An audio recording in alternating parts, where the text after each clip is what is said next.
আহমাদুহু ওয়া নুসাল্লি আলা রাসূলিহিল কারীম আম্মা বা'দ কুল ইন্নামা আনা বাশারুম মিসলুকুম। এই আয়াতের ব্যাখ্যা এবং তাফসীরকে কেন্দ্র করে তথাকথিত গলাবাজ, গালিবাজ সুন্নিরা, যারা দলিলের দিক থেকে শূন্য, যাদের ভান্ডারে কোনো দলিল নাই, প্রমাণ নাই, কোরআন সুন্নার কোনো এলেম নাই, তারা মাঠে ময়দানে, মাহফিলে, অনলাইনে, অফলাইনে আমার বিরুদ্ধে বিষোদগার, কাফেরের ফতোয়া, মুনাফিকির ফতোয়া, বিভিন্ন ফতোয়া দিয়ে বেড়াচ্ছে। আমি বলেছিলাম, গলাবাজি না করে, চেঁচামেচি না করে কোরআনের এই আয়াতের তাফসির কোনো একটি তাফসির গ্রন্থ থেকে জাতিকে শোনান। এই সাহসটা আজ পর্যন্ত কোনো সুন্নি আলেম দেখাতে পারে নাই। এমনকি শেষ পর্যন্ত বাংলাদেশের সকল কথিত সুন্নি আলেমরা ফেল মেরে আমেরিকায় থাকে এক ভদ্র কথিত সুন্নি, সেই বয়োবৃদ্ধ সুন্নিকে তারা এখন আমার বিরুদ্ধে দাঁড় করিয়েছে। তিনি আমেরিকা থেকে বিভিন্ন খোঁড়া যুক্তি, অপব্যাখ্যা সাপ্লাই দিচ্ছেন। কিন্তু আফসোসের বিষয় হচ্ছে যে ওই বৃদ্ধ মানুষটিও সঠিক কোনো জবাব, দলিল বা কোরআনের কোনো তাফসির গ্রন্থ থেকে একটা শব্দ আজ পর্যন্ত দেখাতে পারেননি। আমার বিরুদ্ধে বলেছেন আলাউদ্দিন জিহাদি, মাঠে ময়দানে মাহফিলে আমি কাফের। তো কেন কাফের হলাম এবং আয়াতের তাফসিরটা কি বলতে পারে নাই। শহীদুল্লাহ বাহাদুর, সে হচ্ছে ওই ব্যক্তি যিনি বলেছিলেন যে উনি বলেছিলেন যে আমি বাহাস থেকে নিজ ইচ্ছাই পালাইনি, আমার মুরব্বীরা, আমার সংগঠনের ঊর্ধ্বতন কর্তৃপক্ষ আমাকে আদেশ করেছে বাহাস থেকে পালিয়ে যেতে, এজন্য আমি বাহাসের চ্যালেঞ্জ দেওয়ার পরেও আপনার থেকে আমি পালিয়ে গেলাম। ওই ব্যক্তিও এখন সবাই যেহেতু আমার বিরুদ্ধে কথা বলছে, তার বুকেও একটু সাহস জেগেছে, তিনিও ইঁদুরের গর্ত থেকে অল্প অল্প মাথা বের করে আমার বিরুদ্ধে বিষোদগারে লেগে গিয়েছেন, কাফেরের ফতোয়া দিয়েছেন, কিন্তু আয়াতের তাফসির করতে পারেন নাই। এমনিভাবে বিভিন্ন তথাকথিত সুন্নি আলেমরা, আর ওই ছোটদের কথা নাই বললাম, টিকটিকি, তেলাপোকা, তাদের দিকে আর নাই গেলাম। শেষ পর্যন্ত গাইনুল হুদা নামক এক ব্যক্তি, তিনিও আমেরিকায় বসে বসে হাস্যকর আজীব গরিব কিছু ডেলিভারি দিচ্ছেন, তাফসির শোনাতে পারছেন না। তো আমি জানি, আমার বিশ্বাস হয়ে গিয়েছে, কুল ইন্নামা আনা বাশারুম মিসলুকুম এই আয়াতের তাফসির কোন সুন্নি আলেম কোনদিন ওয়াজ মাহফিলে করার সাহস দেখাতে পারবে না ইনশাআল্লাহুল আজিজ। হ্যাঁ, তারা তাফসির বি রায় করতে পারবে, নিজেদের মন গড়া তাফসির করতে পারবে, এমন কথা বলতে পারবে যে কথা পৃথিবীর কোনো আলেম, কোনো মুফাসসির বলেননি। বলতে পারবে এই আয়াত আমাদের জন্য না, আবু জেহেলের জন্য, আয়াত তারা আবু জেহেলের দিয়ে দিতে পারবে। তারা বিভিন্ন আজগুবি কথা বলতে পারবে। কিন্তু আমি চ্যালেঞ্জ দিলাম, তথা কথিত কোন সুন্নি আলেম কোন ওয়াজ মাহফিলে বসে, কোন মিডিয়ার সামনে এসে, কোন ভিডিও বার্তায় সহিহ কোন তাফসির গ্রন্থ থেকে এই আয়াতের বিশুদ্ধ তাফসির করে তারা জাতির সামনে মুখ দেখাতে পারবে না ইনশাআল্লাহুল আজিজ। কারণ তাফসির করলেই গোমর ফাঁস হয়ে যাবে তাদের। অতএব আজকে আমি নিজেই চাইলাম, এই যে সুন্নিরা, অনুসারীরা, শ্রোতারা, যাদেরকে তাদের আলেমরা ধোকার মধ্যে রেখেছে, কোরআনের তাফসির থেকে বঞ্চিত করছে, আজকে আমি নিজেই তাদের জন্য এই আয়াতের তাফসিরটা নিয়ে আসলাম। এই আয়াতের তাফসির আপনার কয়টা কিতাব থেকে লাগবে? সংক্ষিপ্ত সময়ে আমি কয়েকটা কিতাব থেকে দেখাচ্ছি। প্রথমেই আসুন সূরাতুল কাহফের 10 নং আয়াত। এই আয়াতটি কিন্তু কোরআনের 2 জায়গায় এসেছে, সূরাতুল ফুসসিলাতেও এসেছে, সেখানে 6 নং আয়াত, আর সূরাতুল কাহফের 110 নং আয়াত। তো সূরাতুল কাহফের 110 নং আয়াতের তাফসির আমি দেখাচ্ছি। প্রথমেই দেখাবো রুহুল বায়ান 5 নম্বর খণ্ড 309 পৃষ্ঠা। রুহুল বায়ানের কথাটা এই জন্য আনলাম, আমাদের তথাকথিত সুন্নি বক্তারা মাঠে ময়দানে বেশিরভাগ ক্ষেত্রে এই তাফসিরের রেফারেন্স তারা দিয়ে থাকেন এবং ইসমাইল হক্কি হক্কি বলে তারা খুব চিৎকার করে থাকেন। আজকে এই তাফসির দিয়েই তাদেরকে আমি প্রথম শুরু করলাম। আল্লাহ তাআলা বলতেছেন, কুল ইন্নামা আনা বাশারুম মিসলুকুম, হে নবী আপনি বলুন আমি নিশ্চয়ই আমি তোমাদের মতোই মানুষ। তাফসীর কারক বলতেছেন কুল ইয়া মুহাম্মদ, হে মুহাম্মদ আপনি বলুন, মা আনা ইল্লা আদামিয়ুন মিথলুকুম ফিস সূরাতি, আমি আর কেউ নই, সূরতে আকৃতিতে আমি তোমাদের মতোই আদামিয়ুন মানুষ। কিছু কিছু তথাকথিত সুন্নিরা বলে বাশার মানে মানুষ না, বাশার আর ইনসান এক জিনিস না।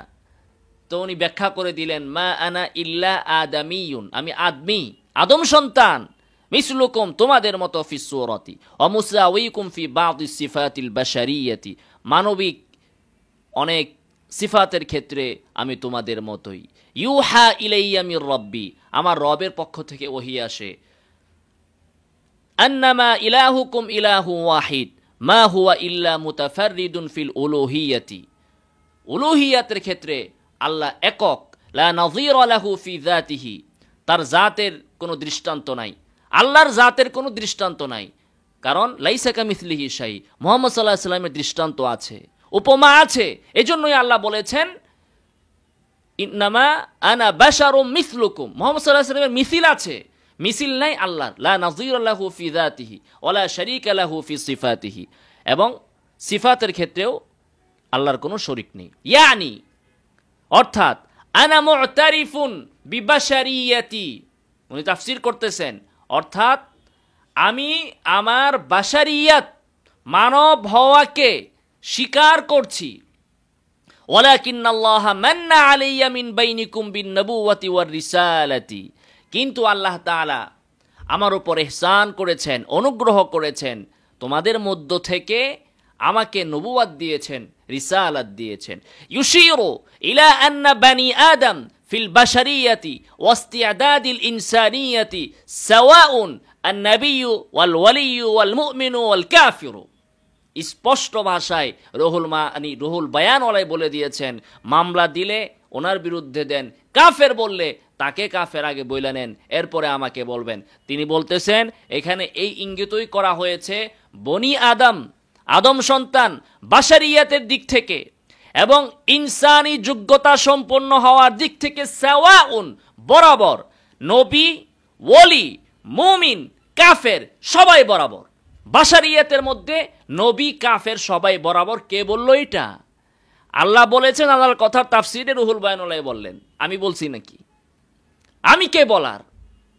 আমরা তো নিজের মন গড়া কোনো তাফসীর তো দূরের কথা, একটা অক্ষরও আমরা বলি না, এই সাহসই আমাদের হয় না। মন গড়া তাফসীর আমরা কেন করব? আল্লাহ এবং তার রাসূলের বক্তব্য থাকতে, সালাফদের বক্তব্য থাকতে কি ঠেকা পড়েছে? আর কেনই বা আমাদের দরকার হবে নিজের মন গড়া তাফসীর করার? আমাদের ধর্ম তো এত অসহায় হয়ে যায় নাই, এতটা দৈন্য দশায় পড়ে যায়নি যে এখন 1450 বছর পর এসে কোরআনের একটা আয়াতের তাফসীর আমার নিজের মন গড়া করতে হবে। মন গড়া করতে হবে এই গাইনুল হুদা সাহেবের। 1450 বছর পরে এসে আমেরিকা থেকে গাইনুল হুদা ডেলিভারি দিয়েছেন, কুল ইন্নামা আনা বাশারুম মিসলুকুম।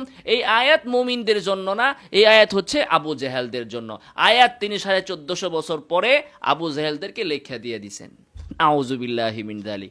স্পষ্ট ভাষায় তিনি বললেন যে নবী, ওলি, মুমিন, কাফির তারা সবাই বাশারিয়াতের ক্ষেত্রে ইনসানি যোগ্যতা সম্পন্ন হওয়ার দিক থেকে বরাবর। এ কথাই তো আমি বলেছি। বাশার হওয়ার দিক থেকে মুহাম্মদ সাল্লাল্লাহু আলাইহি ওয়াসাল্লাম বরাবর, ফজিলতের দিক থেকে নয়। মুহাম্মদ সাল্লাল্লাহু আলাইহি ওয়াসাল্লামের ফজিলত কবে কে কিভাবে অস্বীকার করতে পারে? এক কথা আর এক কথায় মিলায়েন কেন? মুহাম্মদ সাল্লাল্লাহু আলাইহি ওয়াসাল্লাম আমাদের মতো কোন দিক থেকে? বাশারিয়াতের দিক থেকে। এটাই বলা হয়েছে ইন্নামা আনা বাশারুম মিসলুকুম। কুল ইন্নামা আনা বাশারুম মিসলুকুম আয়াতের এই অংশ হচ্ছে বাশারিয়াতের ব্যাপারে, ইউহা ইলাইয়া হচ্ছে রিসালাতের ব্যাপারে। আমরা বাশারিয়াতও মানি, রিসালাতও মানি। মক্কার কাফেররা তারা এই আয়াতের প্রথম অংশ মানত, ইন্নামা আনা বাশারুম মিসলুকুম, নবীর বাশারিয়াতকে মানত, ইউহা ইলাইয়া রিসালাতকে মানত না। কেন মানত না? তারা মনে করত বাশারিয়াত থাকলে দ্বিতীয়টা রিসালাতটা সম্ভব না। আর বর্তমানের এই তথাকথিত বেদাতীরা, তথাকথিত সুন্নিরা, তারা প্রথম অংশ মানে না, তারা দ্বিতীয় অংশ মানে। কুল ইন্নামা আনা বাশারুম মিসলুকুম, আমি তোমাদের মতো মানুষ, মানুষ হওয়ার দিক থেকে আমি তোমাদের মতো, এই কথা তারা মানে না। তারা মানে হচ্ছে ইউহা ইলাইয়া, রিসালাতকে তারা মানে। কেন? তারা বিশ্বাস করে যে মক্কার কাফেরদের মতোই যে এই দুইটা জিনিস এক হতে পারে না, বাশারিয়াত আর রিসালাত এক হতে পারে না। অতএব কোনো ব্যক্তি যদি রাসূল হয় তাহলে সে বাশারুন মিসলুকুম হতে পারে না। এটা তথাকথিত সুন্নিরা বিশ্বাস করে। আমরা বিশ্বাস করি ইন্নামা আনা বাশারুম মিসলুকুম, এখানে বাশারিয়াতের ঘোষণা, এটাও ঠিক আছে। ইউহা ইলাইয়া, এটাও ঠিক আছে। মানব হওয়ার দিক থেকে মুহাম্মদ সাল্লাল্লাহু আলাইহি ওয়াসাল্লাম আমাদের মতো।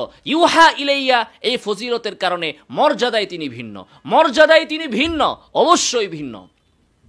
এরপরে দেখুন উনি বলতেছেন নবী, ওলি, মুমিন, কাফির তারা সবাই বাশারিয়াতের দিক থেকে বরাবর। ওয়াল ফারকু বাইনাহুম বিফাজিলাতিল ঈমানি ওয়াল ভিলায়াতি ওয়ান নবুওয়াতি ওয়াল ওয়াহয়ি ওয়াল মারিফাতি, পার্থক্য তাদের মধ্যে পার্থক্য হচ্ছে কিসের মাধ্যমে? ঈমানের ফজিলতের মাধ্যমে, ভিলায়াতের ফজিলতের মাধ্যমে, নবুওয়াতের মাধ্যমে, ওহির মাধ্যমে। তো বাশারিয়াতের দিক থেকে সবাই সমান, কিন্তু মানুষে মানুষে ব্যবধান কিসের ভিত্তিতে? ওহির ভিত্তিতে। কিসের ভিত্তিতে? মারিফা, ইলমের ভিত্তিতে। কিসের ভিত্তিতে? উলায়াতের ভিত্তিতে। নবী সাল্লাল্লাহু আলাইহি সাল্লাম আর আমি একরকম কিভাবে হব? আমি তো আবু বকরের মতো না, আমি তো উমরের মতো না, উসমানের মতো না, আলীর মতো না, তাদের মতোই বা কি করে হব? আমি তো আশরাফ আলী থানবীর মতো না, হুসেন আহমদ মাদানির মতো না, আমি তো বর্তমান যুগের আব্দুল মালিক সাহেবের মতো না। তাহলে মানুষে মানুষে বাশারিয়াতের দিক থেকে সবাই এক। আমি যেমন, আব্দুল মালিক সাহেবও তেমন, আশরাফ আলী থানবীও তেমন, নবীও তেমন। পার্থক্য কোথায়? পার্থক্য হচ্ছে এলেম, ওহি, ফজিলত। নবীর ওহি আসছে, নবী সবার উপরে। এলেম যার বেশি তিনি তত উপরে, আমল যার ভালো, ভিলায়েত যার যত আছে তিনি তত উপরে। তো মানুষে মানুষে এক জায়গায় মিল আছে, আবার ফজিলতের পার্থক্য আছে, সব মানুষের ভিতরেই আছে, আর নবীর ক্ষেত্রে তো আছেই। তাহলে এ হচ্ছে এটার সহি তরজমা। এরপরে দেখুন তাফসির আল বাগাবী 3 নম্বর খণ্ড 222 পৃষ্ঠা। কুল ইন্নামা আনা বাশারুম মিসলুকুম, এখানে বলা হয়েছে যে হুজুর সাল্লাল্লাহু আলাইহি সাল্লামকে আদেশ করা হয়েছে এই কথা বলতে, যে বলুন ইন্নী আদামিয়ুন মিসলুকুম, আমি তোমাদের মতো মানুষ। ইল্লা আন্নী খুসিসতু বিল ওয়াহয়ি ওয়া আকরামানিল্লাহু বিহি, আল্লাহ তাআলা আমাকে ওহির দ্বারা বিশেষিত করেছেন এবং আমাকে সম্মানিত করেছেন। অবশ্যই তাফসির আস-সাআলাবী 3 নম্বর খণ্ড 547 পৃষ্ঠা, সেখানে বলা হয়েছে ইন্নামা আনা বাশারুম মিসলুকুম আই আনা বাশারুন ইয়ানতাহি ইলমি ইলা হাইসু ইউহা ইলাইয়া, আমি তোমাদের মতো মানুষ, আমার ইলম ততটুকু পর্যন্ত যে পর্যন্ত আমার কাছে ওহী আসে।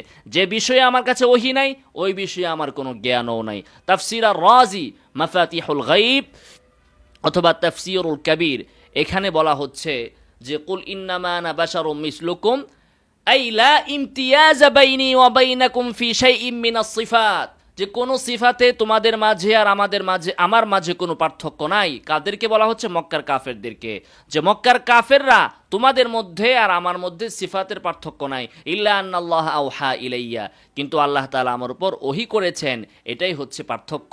এর দ্বারা তোমাদের মধ্যে আর আমার মধ্যে পার্থক্য হয়েছে, কিন্তু মানবীয় সিফাতের ক্ষেত্রে আমরা সবাই এক।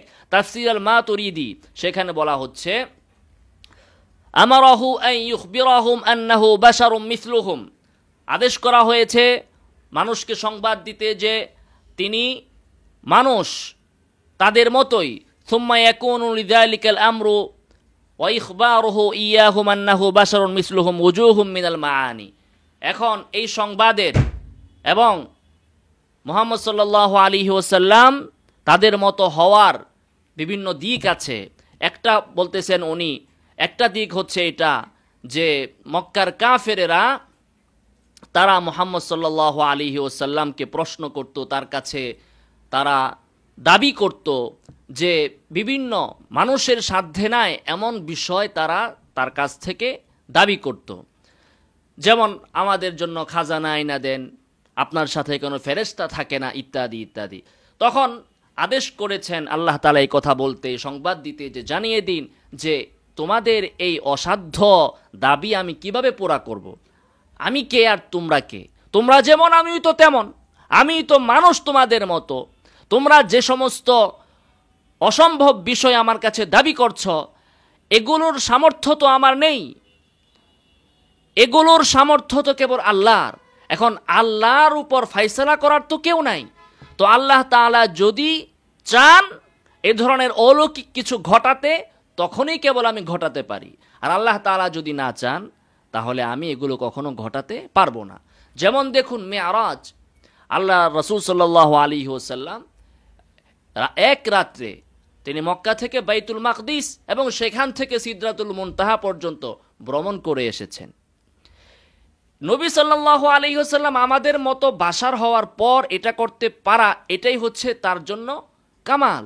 জিব্রাইল তো সেকেন্ডে সেকেন্ডে এইভাবে আকাশ থেকে জমিনে আসতে পারে আর যাইতে পারেন। জিব্রাইলের জন্য তো এটা ফজিলতের কোনো বিষয় না। একটা জিনের জন্য, একজন ফেরেশতার জন্য চোখের পলকে আকাশে উড়াল দিতে পারা, এটা তো কোনো শ্রেষ্ঠত্বের বিষয় না। শ্রেষ্ঠত্ব কার জন্য? যিনি আমাদের মতো মানুষ হওয়ার পরেও এটা পেরেছেন। তো এটা কখন পেরেছেন? যখন আল্লাহ চেয়েছেন। যে নবী চোখের পলকে দুনিয়া থেকে সিদরাতুল মুনতাহাতে চলে গেলেন, ওই নবী আবার মদিনা থেকে যখন হিজরত করলেন, মক্কা থেকে যখন হিজরত করলেন মদিনার দিকে, তখন এক রাত তো দূরের কথা, কয়েক রাত লেগে গেল। কেন? মুহাম্মদ সাল্লাল্লাহু আলাইহি ওয়াসাল্লাম তখন কেন মক্কা থেকে এক পলকে মদিনায় চলে যেতে পারলেন না? কেন তাকে আত্মগোপন করতে হলো? কেন তাকে গুহায় আশ্রয় নিতে হলো? কাফেররা যেন খুঁজে না বের করতে পারে, কেন কৌশল অবলম্বন করতে হলো? যে নবী চোখের পলকে দুনিয়া থেকে সিদরাতুল মুনতাহায়, সেই নবী মদিনা থেকে মক্কায় যেতে এত কষ্ট, এত প্রস্তুতি, এত কৌশল, গুহায় আত্মগোপন করে থাকা, লুকিয়ে থাকা কেন? আল্লাহ যখন চেয়েছেন তখন সিদরাতুল মুনতাহায় গিয়েছেন চোখের পলকে। যখন আল্লাহ চান নাই তখন নবী এটা পারেন নাই। কারণ নবীর বাশার হওয়ার কারণে এইটা নবীর স্বাভাবিক সাধ্যের ভিতরে না। কিন্তু জিবরিল তিনি চাইলে যখন তখন মক্কা থেকে মদিনায় চোখের পলকে যেতে পারেন। সেটা তার মালাক হওয়ার কারণে সেই যোগ্যতা তার ভিতরে দেওয়া আছে। আর মুহাম্মদ সাল্লাল্লাহু আলাইহি ওয়াসাল্লাম বাশার হওয়ার কারণে এই সক্ষমতা বাশারের ভিতরে নাই। যখন আল্লাহ চান তখন হয়, যার ক্ষেত্রে চান তার ক্ষেত্রে হয়। সেজন্যই এটা হয় মুজিজা, এটা হয় অলৌকিক বিষয়। পাখি আকাশে উড়ে, এটা পাখির জন্য মুজিজা না। কিন্তু কোনো মানুষ যদি আকাশে উঠতে পারে তাহলে সেটা মুজিজা হয়। কোনো মানুষ যদি আকাশে উড়ার জন্য কোনো বাহন, বিমান, রকেট আবিষ্কার করতে পারে তাহলে সেটা হয় বিজ্ঞান। পাখি আকাশে উড়ে, কেউ এটাকে বিজ্ঞান বলে না। এটা পাখির কামাল ফজিলত কেউ বলে না। কিন্তু কোনো মানুষ যদি পাখির মতো ওড়ার জন্য কোনো বাহন তৈরি করতে পারে তাহলে সেটাকে বলা হয় বিজ্ঞান। এটাকে বাহবা দেওয়া হয়। কেন? পাখি যে কাজটা পারলো সেই কাজটা মানুষ করলে কেন সেটাকে বাহবা দেওয়া হয়? কারণ পাখি হচ্ছে পাখি, পাখির সৃষ্টিগতভাবেই সেই যোগ্যতা তার ভিতরে আছে। আর বাশার হওয়ার কারণে মানুষের ভিতরে সেই যোগ্যতা নেই। অতএব মুহাম্মদ সাল্লাল্লাহু আলাইহি ওয়াসাল্লাম বাশার হওয়ার পর তিনি এবং মক্কার কাফেররা একই যোগ্যতা সম্পন্ন মানবিক দিক থেকে। অতএব মক্কার কাফেররা যে মুহাম্মদ সাল্লাল্লাহু আলাইহি ওয়াসাল্লামকে বলতেছে আপনি এটা করেন, সেটা করে দেখান, এটা প্রমাণ করেন, তো মুহাম্মদ সাল্লাল্লাহু আলাইহি ওয়াসাল্লাম কোত্থেকে দেখাবেন? তিনি তো বাশার, তিনি এটা পারবেন না দেখাতে। হ্যাঁ, যখন আল্লাহ চাবেন তখন পারবেন। এখন আল্লাহ তো মক্কার আবু জেহেল চাইলেই আল্লাহ তাআলা দেখাবেন না। আল্লাহ তাআলা যখন ইচ্ছা হবে তখন তিনি সেই তৌফিক দিবেন। এই দিক থেকে তিনি বাশার, একটা ব্যাখ্যা। 2 নম্বর হচ্ছে, বলা হচ্ছে যে এ কথা বলা হয়েছে এজন্য যেন মানুষ জানতে পারে যে মুহাম্মদ সাল্লাল্লাহু আলাইহি ওয়াসাল্লামের কাছে যে সমস্ত আয়াত আসে, যে সমস্ত নিদর্শনাবলী আসে, যে সমস্ত কারামাত বা মুজিজা যেগুলো প্রকাশ পায়, যা মানুষের আল্লাতী লা ইয়াহতামিলু বুসআল বাশারা ইয়াতু বিমিসলিহা আন্নাহু ইন্নামা আতা বিযালিকা মিন ইনদিল্লাহ লা মিন যাতি নাফসিহি। মুহাম্মদ সাল্লাল্লাহু আলাইহি ওয়াসাল্লামের কাছে যে আয়াতগুলো আসে, তিনি আবু জাহাল, আবু লাহাব, উতবা, সাইবার মতো মানুষ হওয়ার পরেও তার কাছে কোরআনে যে আয়াতগুলো নাজিল হয়, এই আয়াত পৃথিবীর আর কোনো বাশার আবিষ্কার করতে পারে না, প্রণয়ন করতে পারে না, বানাতে পারে না। তাহলে বোঝা গেল একই বাশার আবু জেহেল মুহাম্মদ সাল্লাল্লাহু আলাইহি ওয়াসাল্লাম একই রকমের বাশার হওয়ার পর মুহাম্মদ সাল্লাল্লাহু আলাইহি ওয়াসাল্লাম কোরআনের আয়াত বলতেছেন আলিফ লাম মিম যালিকাল কিতাবু লা রাইবা ফি। আবু জেহেল এটা বলতে পারতেছে না, এমনটা বানাইতেও পারতেছে না। এতেই প্রমাণ হলো এই আয়াত আল্লাহ তাআলার পক্ষ থেকে আসছে। যদি মুহাম্মদ সাল্লাল্লাহু আলাইহি ওয়াসাল্লাম বাশার হওয়ার পর, তাদের মতো বাশার হওয়ার পর এটা যদি নিজে বানাইতে পারতেন, তো তুমি আবু জেহেল তুমিও তো তার মতো তুমি বানাও, তুমি আবু লাহাব তুমিও তো তার মতো তুমি বানাও। অতএব মুহাম্মদ সাল্লাল্লাহু আলাইহি ওয়াসাল্লামের এই বাশারিয়াত, আবু লাহাবদের মতো হওয়া, আবু জাহালদের মতো হওয়া, কোন দিক থেকে? ফিল বাশারিয়া, মানবিক দিক থেকে, ফিস্তিদাদিল ইনসানিয়া, এদিক থেকে তাদের মতো হওয়ার পরেও তার জবান থেকে কোরআন বের হওয়া, কোরআনের আয়াত বের হওয়া, এটা তার প্রতি ওহী আসার প্রমাণ। অতএব মুহাম্মদ সাল্লাল্লাহু আলাইহি সাল্লামের বাশারুম মিসলুকুম, এটা তার প্রমাণ, যেটা অস্বীকার করে, যারা এটাকে অস্বীকার করতে চায় তারা ইসলামের দলিলকে, কোরআনের হুজ্জিয়তকে দুর্বল করতে চায়। 3 নম্বর তিনি বলতেছেন যে বাশার কেন বলা হয়েছে, তোমাদের মতো বাশার কোন দিক থেকে? ইন্নাহু বাশারুম মিসলুহুম, যেন কোন ব্যক্তি মুহাম্মদ সাল্লাল্লাহু আলাইহি ওয়াসাল্লামকে ইলাহান রব্বান গ্রহণ করতে না পারে, কারণ তিনিও বাশার, তুমিও বাশার। অতএব ফারতে মুহাব্বত, ফারতি হুব্বিহিম, অতিরিক্ত সীমা লঙ্ঘন করে বেশি ভালোবাসা দেখাতে যে মুহাম্মদ সাল্লাল্লাহু আলাইহি সাল্লামকে যেন রবের আসনে বসিয়ে না দেন, ইলাহের আসনে যেন বসিয়ে না দেন। যেমন খ্রিস্টানেরা তারা ঈসা আলাইহিস সালাতু ওয়াস সালামকে আল্লাহর আসনে বসিয়ে দিয়েছে। এজন্য বলা হয়েছে আনা বাশারুম মিসলুকুম, আমি তোমাদের মতো মানুষ, অতএব খবরদার আমাকে যেন তোমরা ইলাহ হিসাবে গ্রহণ না করো। এভাবে বলার পরেও তো আজকে আমরা কি দেখতে পাই? এক শ্রেণীর বাউলেরা, এক শ্রেণীর ভণ্ডরা, জিন্দিক, যারা নিজেদেরকে সুফিবাদী বলে দাবি করে, এরা বলে যে যিনি রব তিনি, যিনি খুদা তিনি, রাসূল তিনি, মুর্শিদ। নাউজুবিল্লাহি মিন যালিক। এই হচ্ছে তাফসীর, আমরা গেলাম ইমাম রাজির তাফসীর। এরপরে আসুন তাফসীর ইবনে আব্বাস। ইবনে আব্বাস রাদিয়াল্লাহু তাআলা আনহুর তাফসীরগুলো এখানে জমা করা হয়েছে। 253 পৃষ্ঠা। কুল ইয়া মুহাম্মদ ইন্নামা আনা বাশারুম মিসলুকুম আদাবিয়ুন মিসলুক, যে আদামি, মিসলুকুম মানে ইন্নামা আনা বাশারুন মানে আদামিয়ুন। এরপরে আরও একাধিক তাফসীর এসেছে, ভিডিও লম্বা হয়ে যাবে, আমি আর বেশি দেখাচ্ছি না, এতটুকুই রাখলাম। আশা করি এর থেকে যতটুকু প্রমাণ দরকার যথেষ্ট হয়েছে। আমার সামনে আরও বিভিন্ন তাফসীর এখানে আছে, জাহরাতুত তাফাসির, ফাতহুল বয়ান ফি মাকাসিদিল কুরআন, লাতাইফুল ইশারাত, তাফসীরুল কুশাইরি, তাফসীরুত তবারি। তবারিটা একটু বলি, আগেও বলেছিলাম, ইমাম তবারি রাহিমাহুল্লাহ বলেছেন কুল লিহা উলাইল মুশরিকিন ইয়া মুহাম্মদ, এই মুশরিকদেরকে আপনি বলুন ইন্নামা আনা বাশারুম মিসলুকুম মিন বানি আদম, আমি বনি আদমেরই তোমাদের মতো একজন মানুষ।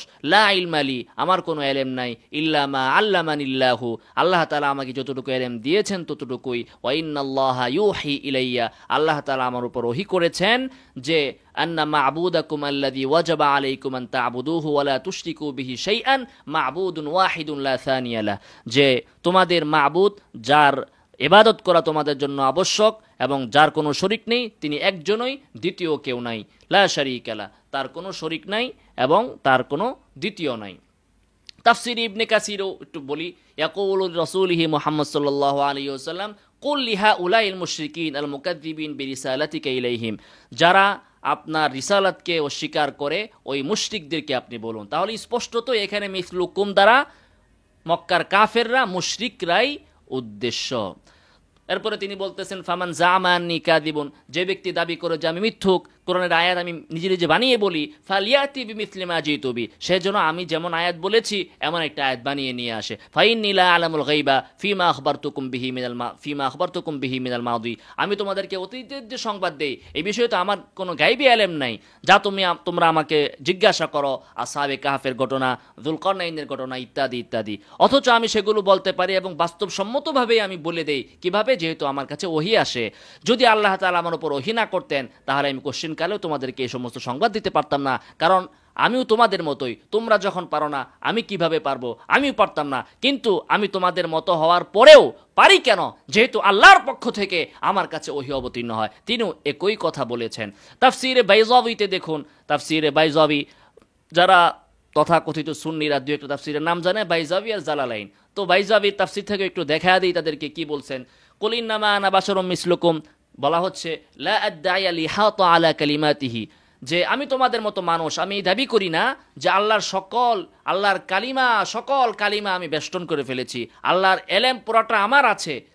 অর্থাৎ এই আয়াতের পূর্বেই বলা হয়েছে কুল লাউ কানাল বাহরু মিদাদান লিকালিমাতি রাব্বি লানাফিদাল বাহরু ক্বাবলা আন তানফাদা কালিমাতু রাব্বি ওয়ালাউ জিনা বিমিসলিহি মাদাদা, যে আল্লাহর কালিমাগুলো যদি কেউ লিখতে আরম্ভ করে তাহলে সমুদ্রের পানি কালি বানালেও সমুদ্রের পানি শেষ হয়ে যাবে, কিন্তু আল্লাহর কালিমা লেখা শেষ হবে না। তো মুহাম্মদ সাল্লাল্লাহু আলাইহি ওয়াসাল্লাম বলতেছেন আমি তোমাদের মতোই মানুষ, এই আল্লাহর সকল কালিমাকে ইহাতা করা আমার পক্ষে সম্ভব নয়।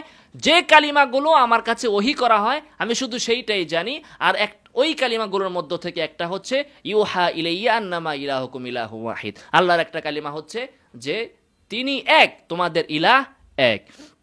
তাফসিরে জালালাইন কুল ইন্নামা আনা বাশারুম মিসলুকুম আদামিয়ুন, ওদিন দেখেছেন এক সুন্নি বেদাতি এসে বলেছিল, ইমাম জালালউদ্দিন সুয়ুতি নাকি বলেছেন যে এই কুল ইন্নামা আনা বাশারুম মিসলুকুম এই আয়াত নাকি মুতাশাবিহাতের অন্তর্ভুক্ত, অর্থাৎ এর কোনো তাফসির করা যাবে না। দেখেন সমস্ত মুফাসসিররাই তাফসির করেছেন এবং জালালাইনের ভিতরেও এর তাফসির করা হয়েছে। তিনি বলতেছেন বাশারুন মানে আদামিয়ুন।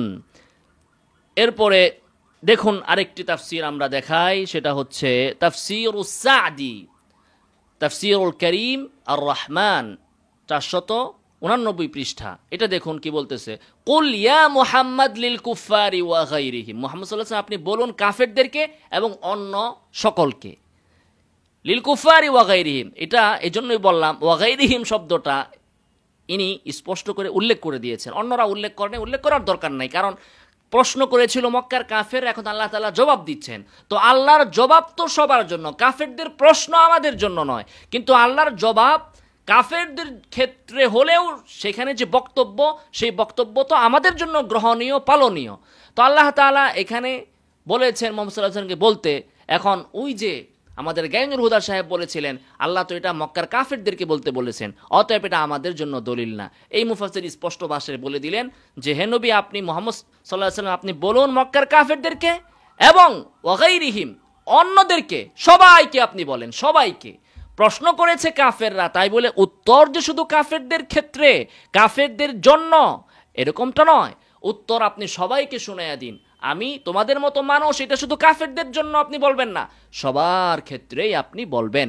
আর নবী সাল্লাল্লাহু আলাইহি ওয়াসাল্লাম হাদিসের ভিতরে, বুখারীর 401 নং হাদিসে এসেছে, হুজুর সাল্লাল্লাহু আলাইহি ওয়াসাল্লাম নামাজ পড়ার পর, নামাজের ভিতরে ভুল হওয়ার পর তিনি মুসলমানদেরকে, আবু বকর, ওমর, উসমান, আলী, তার সকল সাহাবীদেরকে বললেন ইন্নামা আনা বাশারুন মিসলুকুম আনসা কামা তানসাউন, দেখো আমি তোমাদের মতোই মানুষ, আমারও ভুল হয়ে যেতে পারে যেভাবে তোমাদেরও ভুল হয়, অতএব ফাইদা নাসিতু ফাযাক্কিরুনি, আমার যদি ভুল হয়ে যায় তাহলে আমাকে তোমরা স্মরণ করিয়ে দিবে, লুকমা দিয়ে দিবে। তো এখানে মুহাম্মদ সাল্লাল্লাহু আলাইহি ওয়াসাল্লাম তো স্পষ্ট ভাষায় বলে দিয়েছেন যে তিনি যে আমাদের মতো মানুষ, এটা শুধু কাফেরদের ক্ষেত্রে তিনি বলেন নাই, মুসলমানদেরকে লক্ষ্য করেও তিনি বলেছেন। এরপরে রুহুল মাআনি আছে, ওদিকে আর না গেলাম। তাফসিরে তাবারি থেকে সূরাতুল ফুসসিলাতের যেখানে 6 নং আয়াতে এই কথাটা আবার বলা হয়েছে কুল ইন্নামা আনা বাশারুম মিসলুকুম, এটা একটু বলে দেই। আল্লাহ তাআলা বলতেছেন কুল ইন্নামা আনা বাশারুম মিসলুকুম, ইমাম তাবারি তাফসির করতেছেন কুল ইয়া মুহাম্মদ লিহা উলাইল মুআরিদিন আন আয়াতিল্লাহি মিন কওমিক, আপনার কওমের যারা আল্লাহর আয়াতকে অস্বীকার করে, আয়াত থেকে বিমুখতা প্রদর্শন করে, তাদেরকে আপনি বলুন আইয়ুহাল কওম, হে আমার সম্প্রদায়, মা আনা ইল্লা বাশারুম মিন বানি আদম, আমি তোমাদের মতোই বনি আদম থেকে একজন মানুষ, মিসলুকুম তোমাদের মতোই, ফিল জিনসি জাতি হিসাবে, ওয়াসসুরাতি আকৃতির দিক থেকে, ওয়াল হাইআতি এবং গঠনের দিক থেকে, লাস্তু বিমালাকিন আমি মোটেও ফেরেশতা নই, আমি জিনসান সুরাতান হাইআতান তোমাদের মতোই মানুষ। অতএব এই সকল তাফসির থেকে আমরা স্পষ্ট ভাষায় বুঝতে পারলাম যে মানবিক দিক থেকে, মানবিক গঠনের দিক থেকে মুহাম্মদ সাল্লাল্লাহু আলাইহি ওয়াসাল্লাম আমাদের মতো মানুষ। এরপরেও মুহাম্মদ সাল্লাল্লাহু আলাইহি ওয়াসাল্লামের আঙ্গুল আমাদের আঙ্গুল একই রকম, ভিতরে রক্তের কালার একই রকম, কিন্তু মুহাম্মদ সাল্লাল্লাহু আলাইহি ওয়াসাল্লামের আঙ্গুল দিয়ে পানি বের হয়েছে, ঝর্ণা বের হয়েছে, সমস্ত সাহাবীরা পান করেছে, এটা তার মুআজিজা, মুআজিজার অংশ মুআজিজার জায়গায়। মুজিজা তো এই জন্যই হয়েছে যে আমাদের মতো মানুষ হওয়ার পরেও তার আঙ্গুল থেকে পানি বের হয়। এখন যদি তার আঙ্গুলের ভিতরেই পানি থাকতো তাহলে তো সেটা তার মুজিজা হতো না। মুহাম্মদ সাল্লাল্লাহু আলাইহি ওয়াসাল্লাম যদি ফেরেশতা হয়ে চোখের পলকে সিদরাতুল মুনতাহায় যেতেন, এটা তো তার মুজিজা হতো না। তিনি বাশার হওয়ার পরেও যে যেতে পেরেছেন, আমি পারি না আপনি পারেন না, এই জন্যই তো এটা তার মুজিজা, এই জন্য এটা তার কামালাত, এই জন্য এটা তার ফজিলত। কিন্তু এ সমস্ত মূর্খরা বুঝে না কোনটা ফজিলত। তো মূর্খ মানুষ, হ্যাঁ, কাকে হবে না জানার কারণে, না বুঝার কারণে অনেক সময় উপকার করতে যেয়ে বোকা ব্যক্তি আপনার ক্ষতি করে ফেলে। তেমনিভাবে আমাদের এই অনেক অবুঝ ভাইয়েরা মুহাম্মদ সাল্লাল্লাহু আলাইহি ওয়াসাল্লামের প্রশংসা করতে যেয়ে তারা এমন কাজ করে বসেন যা সম্পূর্ণ কোরআন সুন্নাহ বিরোধী। আল্লাহ তাআলা তাদেরকে হেদায়েত দান করুন। আমিন ওয়া আখিরু দাওয়ানা আলহামদুলিল্লাহি রাব্বিল আলামিন।